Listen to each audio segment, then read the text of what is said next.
Happy Friday, Ioanna. How are you? Happy Friday. I'm great. How are you, Eva?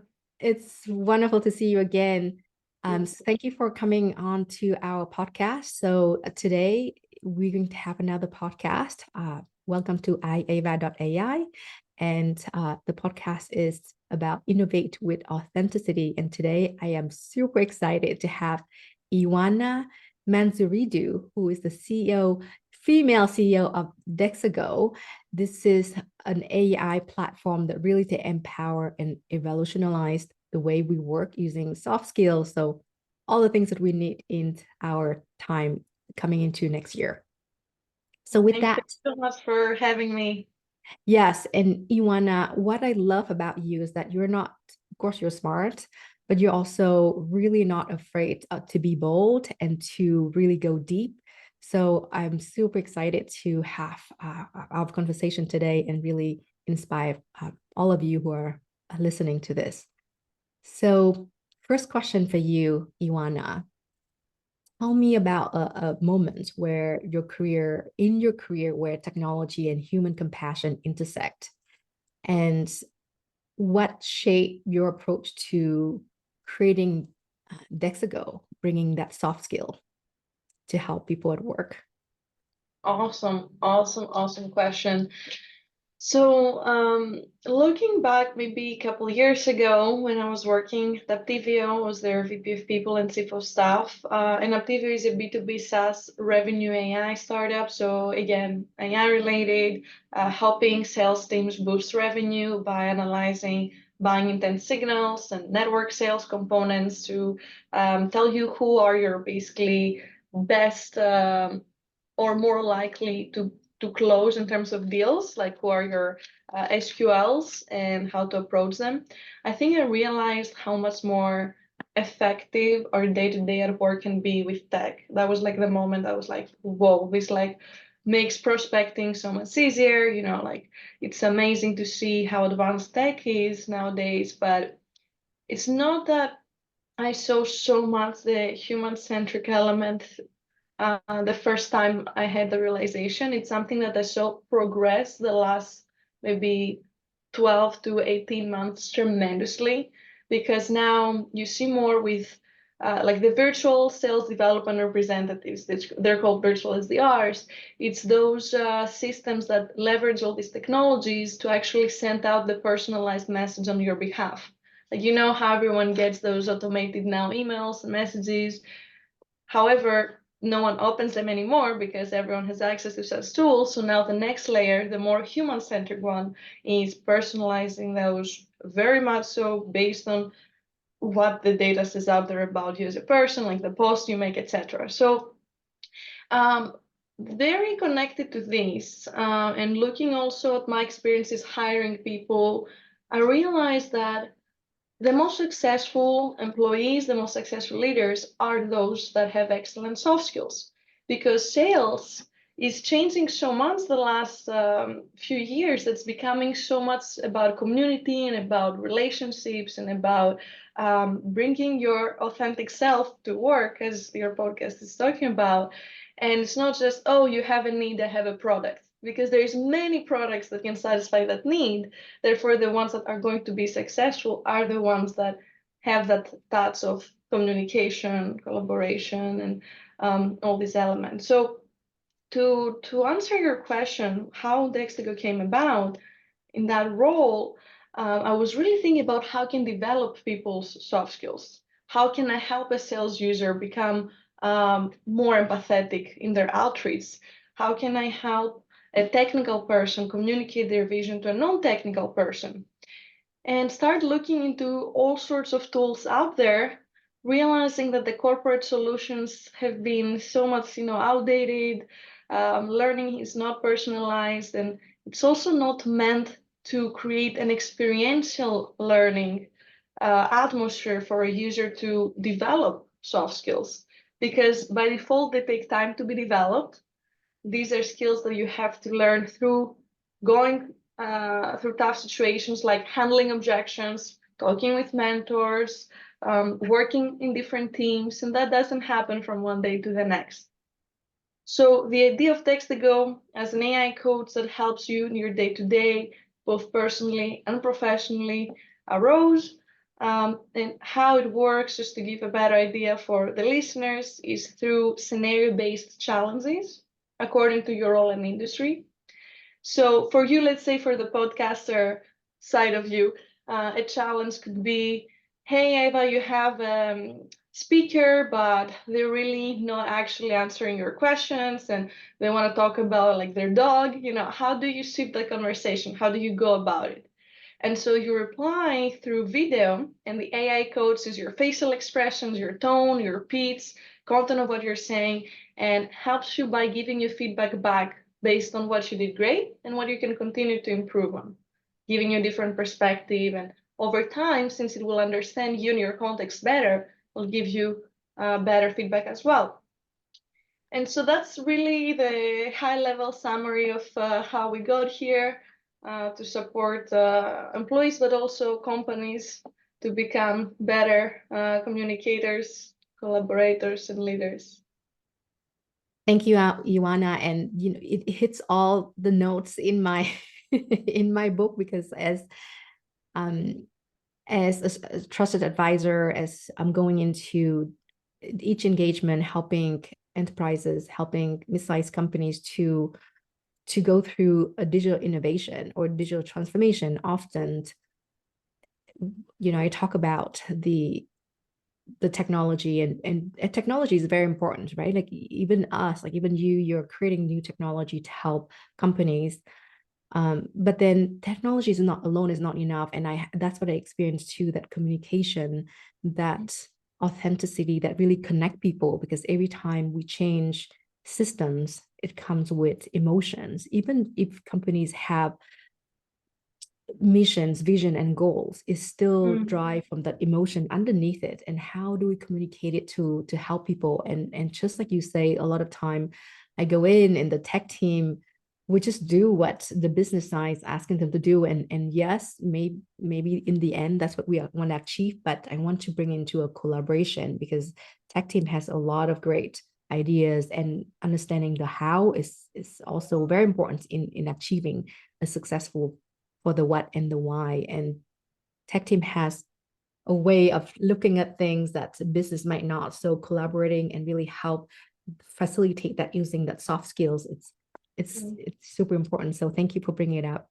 Of course, yeah, and just to add to your point, it's super critical again about the technical teams that sometimes it's also lack of pitching skills. They don't know how to pitch their ideas. It's a different thing to not have the space, but sometimes there is the space to speak up. Yet again, they don't know how to convey their ideas. So a specific feature we have built is for pitching skills, because I do believe that it can make or break someone's career if they don't know how to pitch themselves in an interview, right? To get a promotion, to lead the project. And so the idea is that you say who you're pitching to, what are you pitching to, and what's your outcome. And now you practice again by answering through video and getting that feedback on persuasiveness, on clarity, on your presence. And so funny, I had a call right before this with a VP of sales who is a consultant, fractional, and he's working with a company that is a construction company. And basically, his task is to help them become salespeople. But their background is not in sales. These are people who are out in the field, like they're building cement, and they don't see themselves as a salesperson. So the key, I think, when it comes to these skills is understanding that they're transferable for everything you do, personally and professionally. Like building sales skills is not so that you can sell a product necessarily, it's so that you can survive, and so that you know how to speak up when someone wants to put you down. All these things are super critical, and I feel like they start with education. Like schools are not doing enough of justice to kids nowadays to build so important skills needed at the workplace. So just Yeah, want to put that absolutely. out. Absolutely, Ioanna, you hit on so many other important things too. Every day we wake up, no matter who we talk to, even we're not a salesperson, even if we work in a company, we're persuading someone, we're communicating ideas. And a lot of time when I go in and I coach and consult companies a lot of time is to help leaders, help executives, and tell teams to understand like why why are you even thinking of this idea. So bringing that to your point is talking about the importance of learning how to persuade other, but not to persuade to sell, but to really communicate authenticity with authenticity. And in that way also, you know, when I coach teams, like especially tech team, when they communicate some ideas, they can really think through it. And also business too, when they talk with IT, then they have a kind of a mutual language, when so that the other party understand that the person who is communicating really thought through about this, really think about the execution, and that's really helped to enable better success for the digital transformation and innovation. So, Mhm. but I'm curious, Ioanna, you have experience hiring others and you have that compassion. Where does that come from? You could be doing a million other things, and you know, going to the beach, you know, drinking pina colada, yet you're here, you know, making something big and impactful. Where does it come from? Yeah, wow. I don't know how many times I've been asked this question. Definitely not a lot, but that just speaks on your compassion as well. So thank you for asking. I think just to add one more thing before I go in depth on that answer to what you said, like people don't know how to communicate because they don't have the opportunity to practice communication in a safe space, right? We're always on the perception of, oh, I have to respond now, I have to act now, I have to say something back. They don't take some time to think and reflect and understand maybe the other person's perspective before they speak. So what I love about what we do next to this is that we create a space for them to think, to create self-awareness, to build that confidence they need to then speak. And unfortunately, learning is not always allowing for that. Like at corporate, like any training I've done, the most it gets to is a role play. But even the role play, they expect you to answer right now. Give the person time to think, because in the asynchronous world that we live in, you don't ever have to answer on the spot unless you're in a Zoom call, of course. But for the most part, you have time to think before sending an email. So why not practice like that? But um, period here, I'll move on to the other question about what inspired me, how I am. I think it really is starting from like when I was very young. Like I always had that empathy and always had a sensitivity, if you will, to the world around, and like getting all those signals of emotions around me, and people like coming to me, being drawn to me to tell me their problems, like, you know, a therapist. And that was something I had realized because I would be very quick to make connections with people. Like I just meet someone and they tell me like so many personal things. And I'm like, whoa, I don't know that this happens with everyone else. And so it was kind of happening.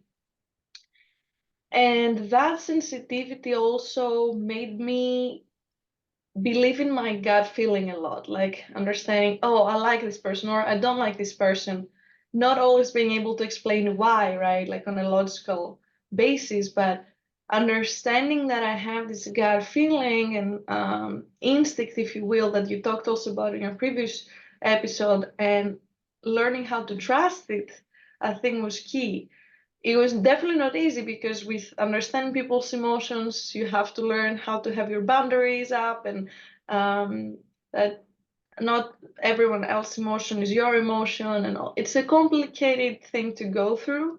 But growing up, being more and more interested in that world and studying psychology and communications and going into this further, I started really enjoying it. I think it's like a way of perceiving the world that is very different from like a, you know, very technical person, as we're saying, that sees the world through numbers. It's just a different approach to life, and we're all different. But acknowledging that, I think, also helped me identify who I like being around with. And when I meet someone that sees the world the same way and experiences through lots of emotions and energies, then it's like we're on the same page. and acknowledging that when I'm not talking with someone that we're on the same frequency, I have to adapt, they have to adapt, and that's also fine. Is yeah, what I've learned the last years. But that's just, how I got into the human element and talent development. And now more connected to Dexago, where my passion lies is providing equal opportunity for career growth by democratizing access to soft skills.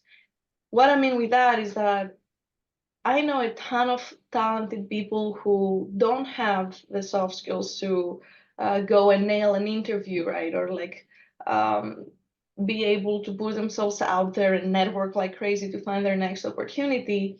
And it can be very unfair because you have people that are not that talented then that have these skills out there running things. So to me, and that might sound a little too much, but it's kind of our way to make the world better and more equal, more peaceful, because if everyone has better soft skills, they'll know how to communicate better, how to work together. They won't be at their homes like taking drugs or, drinking or fighting, and so many other things will kind of fall in place. But it really starts with providing them with an opportunity to become self-aware, to understand what they have to work on, and then developing it over time in a personalized and fun way so that they want to do it, so that we can have impact at scale. Yeah. So, Ioanna, you also have the compassion to people who, we might not have a way with words. So helping them to learn and to leverage their innate skills already, but also helping them to communicate with the world, who they are, what they're good at.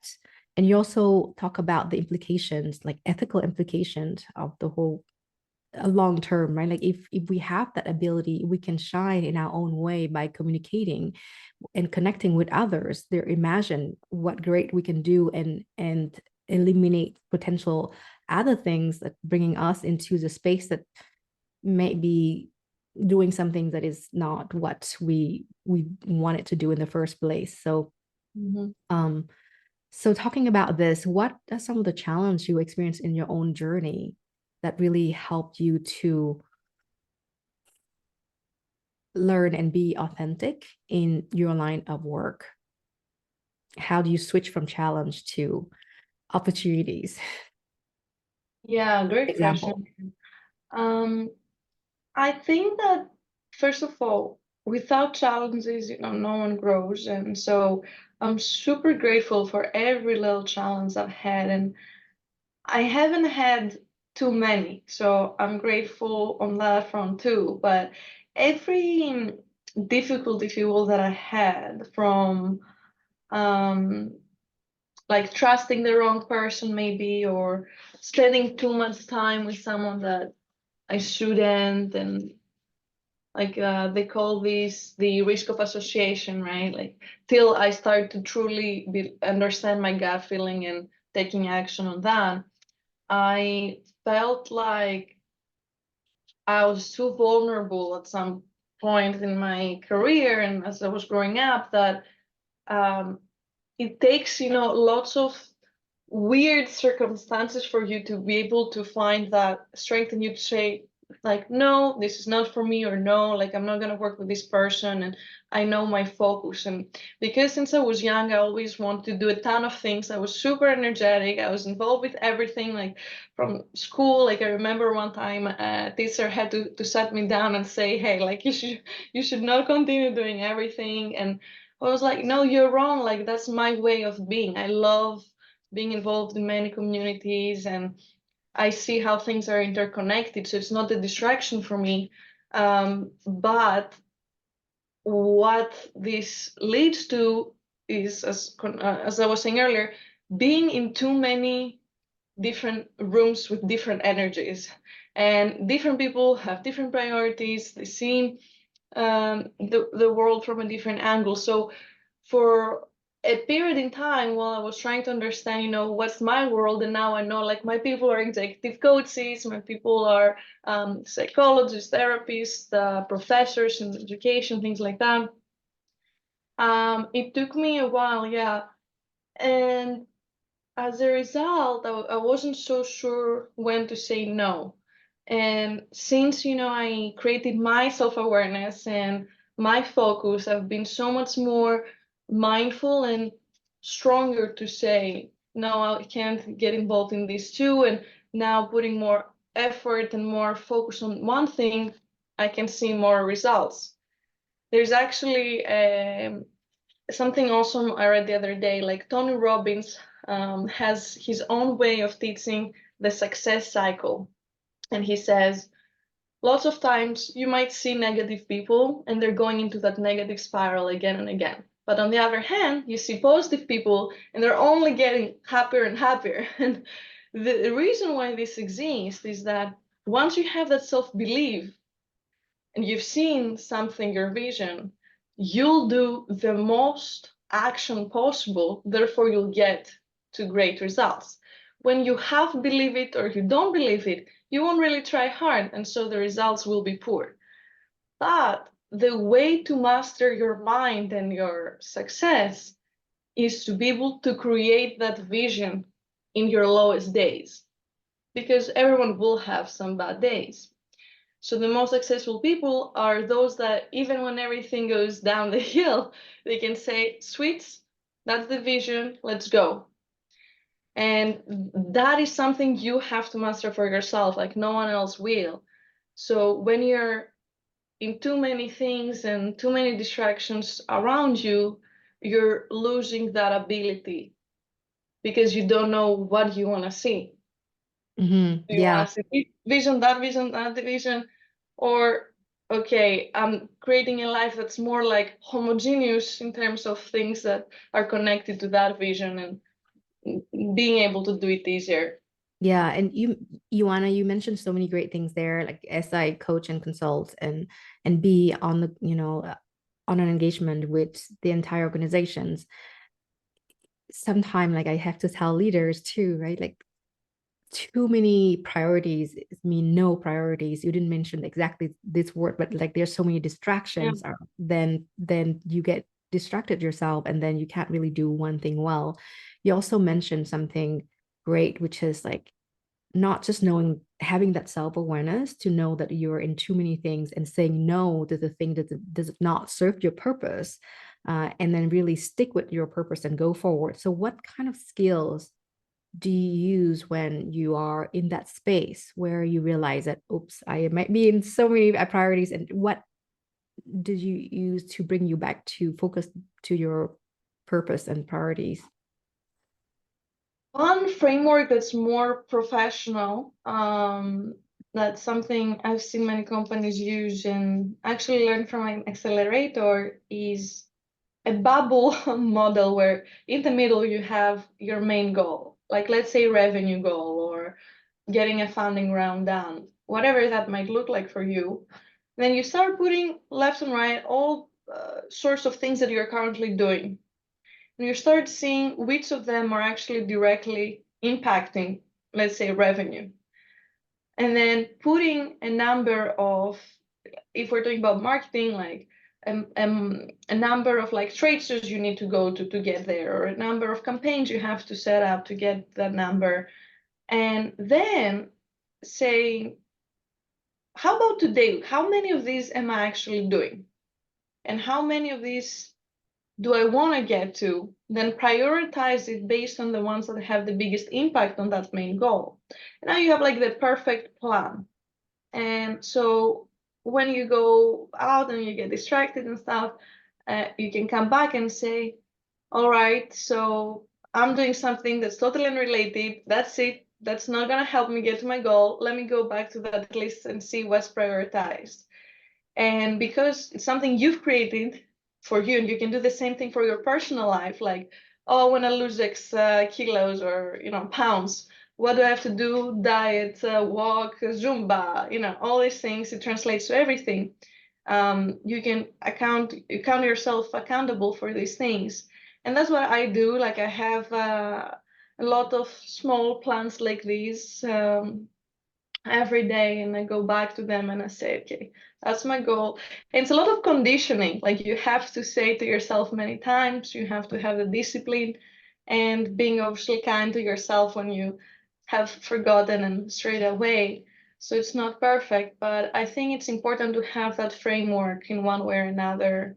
Yeah. Um, It yeah, seems, yeah, you're saying it's like you want to, you're from what I heard from what you're saying, it seems like you have to have a framework. So immediately it made me think like we need to really create that purpose first. We need to make sure that purpose is clear, and even having that goals, that purpose down is helpful, because then you start to have a mindset. So everything I do is going towards that mindset, that framework, that purpose. And the second thing is that you're talking about a lot of conditioning. So it's almost like you're making different small little things, little stories, so that it's really help you to make the conditions easier to get you to get that goals, whether you do exercise, whether you do Zumba, whatever that is, to get you back into that mindset.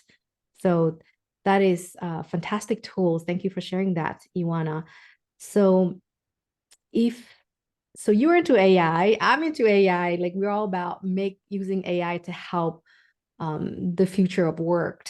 And how do you see the role of AI enhance um, a lot of a lot of future work, and how does it? Yeah, I'll ask a second question later, but I tend to ask many questions in once because I'm just so interested in like hearing your thoughts. But tell me one, just that one. sure, yeah, I'm fascinated by so many things when it comes to AI, honestly. Like future of work is such an umbrella term, right? Like future of work goes into a lot of things. I'll tell you from like my microcosm from like decades ago, and then I'll say some things that are a little outside of what we do. When it comes to HR. We already know there's a lot out there for like skills-based hiring and development, like we do. When it comes to coaching, providing that complementary outlet for you as a coach, so that you can have your clients basically use a platform where you can get the output. You can see like their track record, how they're improving their skills. So when you come in, you're more mindful of that and you know where to focus more. We see obviously the easiest and first, I would say maybe mass use case we see is annotation of calls, taking those summaries. There's so much like on a small scale that has already had tremendous impact on our day to day, and it's beautiful to see. I think there is so many implications also in fintech and in sales. We were saying earlier, like the automation that's going around, automated even like voice note things. I don't know if you've seen this. Is it company called Air, I think, where they Mhm. can give you a package, you write like your script and they call your potential leads, and there's so much out there, so much. And this is, I would say, something that in the next 2 years max we'll see almost every company use. Mhm. Now, the larger thoughts that I have around the future of work are connected to longevity. I don't know if you're following like the work that Diamandis and Dr. Sinclair that are talking about basically extending our lifespan to maybe even 120 years Mhm. healthy, like living healthy, basically having a second opportunity to change careers, and God knows what you would be doing, but seeing like your kids, and it's amazing like to think about that. I think it's very hard to visualize that world now, but it's going to happen. I mean, they've done so much research already. They used it for mice, so there were mice that were blind, now they can see. But the next step is they're trying to figure out how to reverse aging, not just how to stop it. And if we get there, I mean, I think we're obviously playing a game where, we think we're gods and we can do everything, but it's also that dilemma of like how far do you go and how much tech is enough tech to satisfy the society. But when I think about it, then having read and seen like a lot of interviews, and content out there of people like Elon Musk and all those extreme like progressive futurists, they talk about a world of abundance. They believe that with the increase of AI, we'll be all able to have access to healthcare, have access to education, having your own like AI coach, AI educator, AI everything, AI agent, and they believe that everything will be better. On the other hand, there is a world, a part of the world that believes it's going to be much worse because it will only be for the elite, the rich people, and the rest will suffer. And you and I right now have no clue. We don't know what's going to happen. But these are two very possible scenarios that I think we are all kind of playing a role in creating either or. Meaning, if as a society we say, no, we're super against all these, but innovators won't stop innovating, and we just reject them, we're gonna be stuck, in 2023 when they will have evolved to 2050. But it's on us. If we say, oh, this is awesome, it actually helps my work, let's figure out a way to do it ethically to make sure everyone has access to it, then we will get there. I really think it's up to the society to make that world of abundance. I don't think it's gonna happen, from one day to the next. Some people will take longer to adapt to this world, but I do think we have an amazing opportunity that we never had in the past to create that better world for future generations to come in all aspects, environmentally, financially, everything. Mhm. So we'll see.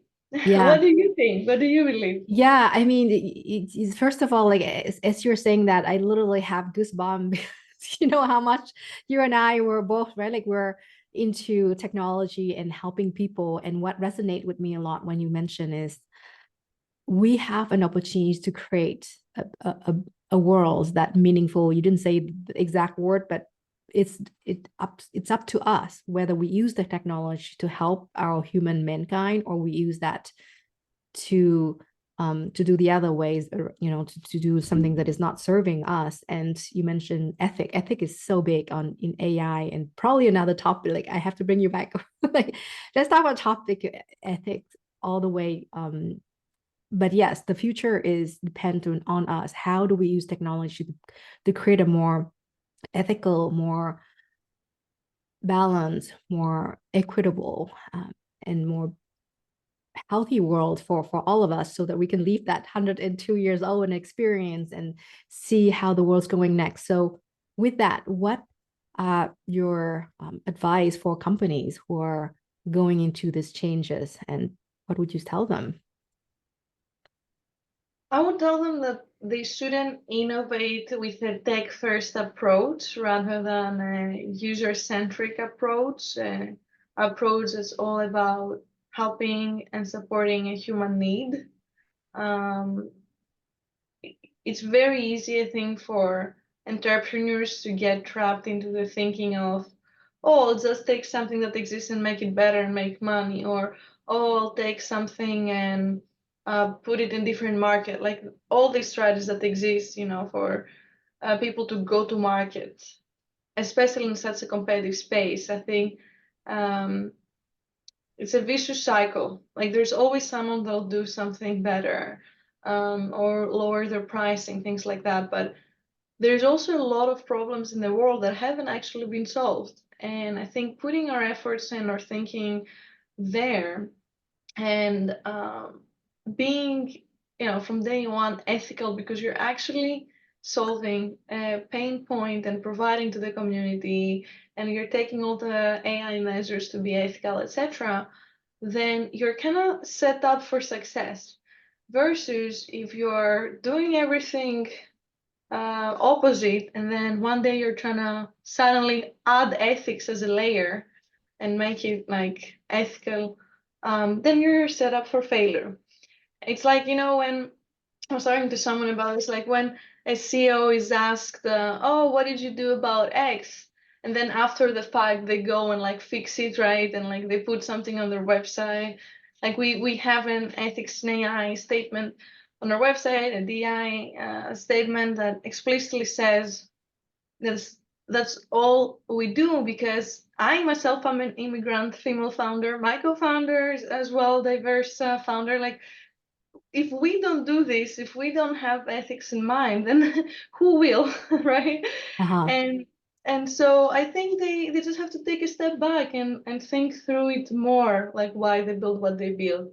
And especially back home in Greece, I see this a lot where the definition of entrepreneurship has changed. And so ethics is out of the equation.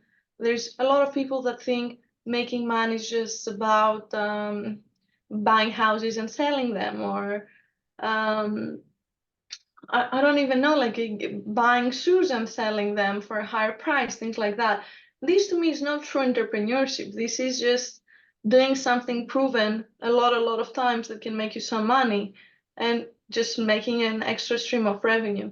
Entrepreneurship to me is when you're truly taking a leap of faith, when you're trying to bring something new, when the world might not even be ready for it, but you're educating them and showing them that there is a better way of doing something, and of course, in the process, making money and creating a sustainable financial, side of your business. But unless you have the society in mind and the ethics in mind, then to me, it's not really true entrepreneurship.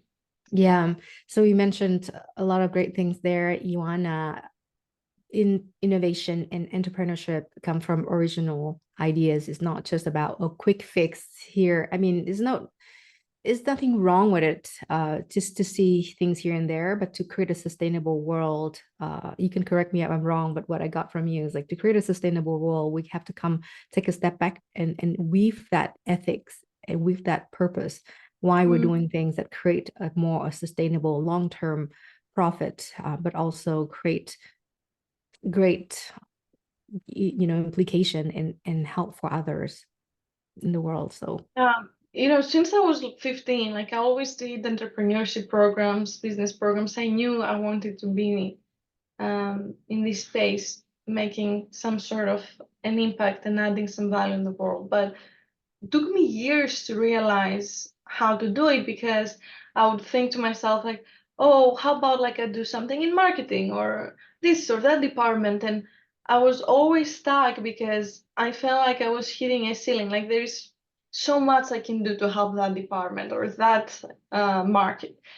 And then when it hit me with next, I was like, whoa, that's something that everybody can use. Like eventually, like it can help so many people. And that's when I found, the energy and the wanting and the courage to take that leap.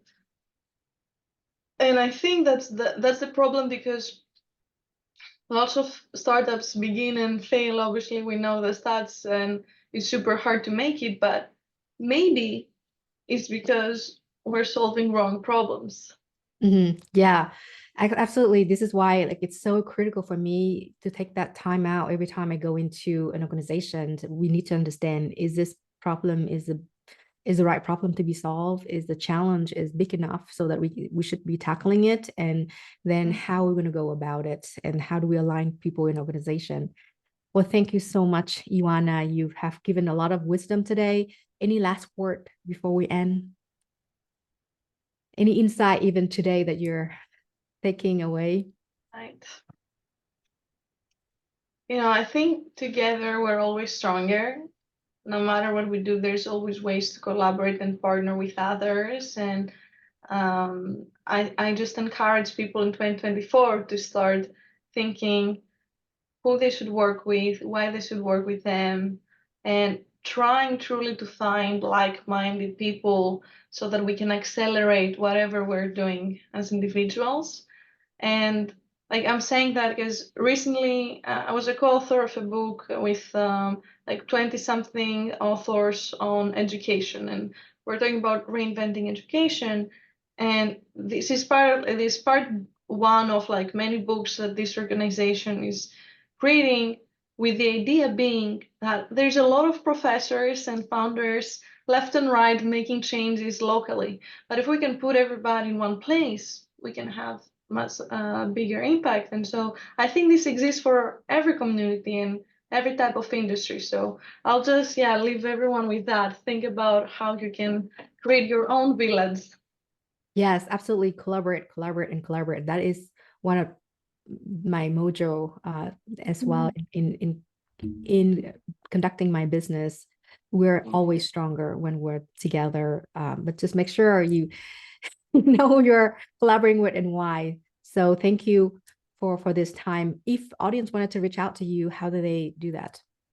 Yes, go to dextego.com. You can find me on LinkedIn at Ioanna Majoridu, or Ioanna at dextego.com for my email. Happy to meet you and explore partnerships and potential synergies.